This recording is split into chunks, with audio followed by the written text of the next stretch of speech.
आपला संबंध आपल्या आईशी किंवा आई वडिलांशी आणि देवाशी याच्यामध्ये एक को रिलेशन आहे, याच्यामध्ये एक नातं आहे.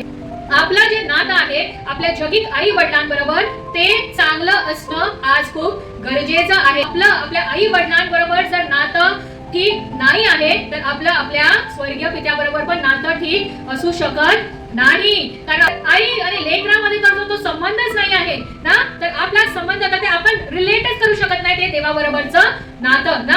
त्यामुळे आपल्याला काय केलं पाहिजे, जर देवाबरोबर आपलं नातं जर आपल्याला सरळ करायचं आहे तर सर्वात आधी आपल्याला काय केलं पाहिजे, आपल्या जगिक आई वडिलांबरोबर आपलं नातं सरळ केलं पाहिजे, त्यांचा आदर केला पाहिजे, त्यांच्यावरती प्रीती केली पाहिजे. त्या आज्ञामध्ये एक आज्ञा देवाने दिली आहे, आपल्या आई व बापाचा मान राख, आणि त्याच्यातच आपल्याला आशीर्वाद आहे. बाकीच्या आज्ञांमध्ये फक्त आज्ञा आहेत, आशीर्वाद नाहीये. पण या आज्ञामध्ये देवाने आशीर्वाद दिला आहे की जर आपण आपल्या आई वडिलांचा मान राखू तर आपल्याला काय मिळेल, दीर्घ आयुष्य मिळेल. There is no perfect parent ना, सिद्ध आई वडील असे नसतात, ते पण मानवच आहेत ना, ते पण चुकतात ना, ते पण चुकतात. जसं मागच्या वेळेस मी म्हटलं, काही माता आहे त्या करतात गर्भातच आपल्या लेकराला मारून टाकण्याचा प्रयत्न करतात, पण देवाने आपल्याला निवडलेला आहे. तर अशा काही गोष्टी जर आपल्या आयुष्यात असतील, आज अगर हमारे माता पिता ने हमको अबैंडन किया है, हमको रिजेक्ट किया है, नाकारा है, तो हमको क्या करना चाहिए, उनकी क्षमा करनी चाहिए. क्योंकि अगर आज हम हमारे जगिक माता पिता को क्षमा नहीं कर सकते, हमारे जगिक माता पिता से अगर हम प्रेम नहीं कर सकते, हम अगर उनको आदर नहीं दे सकते,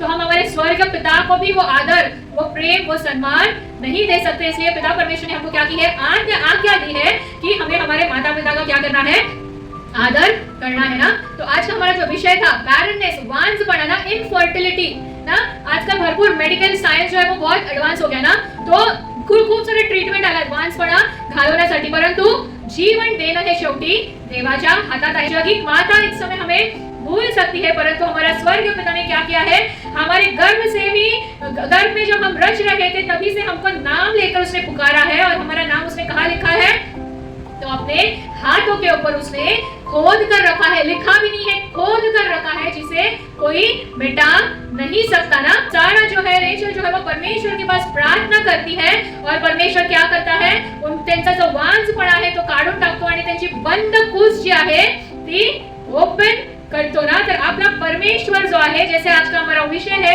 बैरनेस टू ब्लेसिंग, वांझपणा मधून आशीर्वादित करणारा आपला देव आहे. केवळ गर्भधारणेच्या बाबतीतच नाही, परंतु जर आशीर्वादाच्या बाबतीत जर कूस बंद असेल ना, आपल्या आशीर्वादाची कूस जर आज बंद असेल, आशीर्वादांसाठी आपण जर वांझ झालेलो आहोत, आपल्या आयुष्यामध्ये जर नवीन आशीर्वाद जन्म घेत नाही आहे, तर आपण काय केलं काय पाहिजे, परमेश्वराकडे प्रार्थना केली पाहिजे की माझ्या आशीर्वादांची कूस तू उघड आणि त्या वांझ स्थितीपासून आम्हाला आशीर्वादित कर.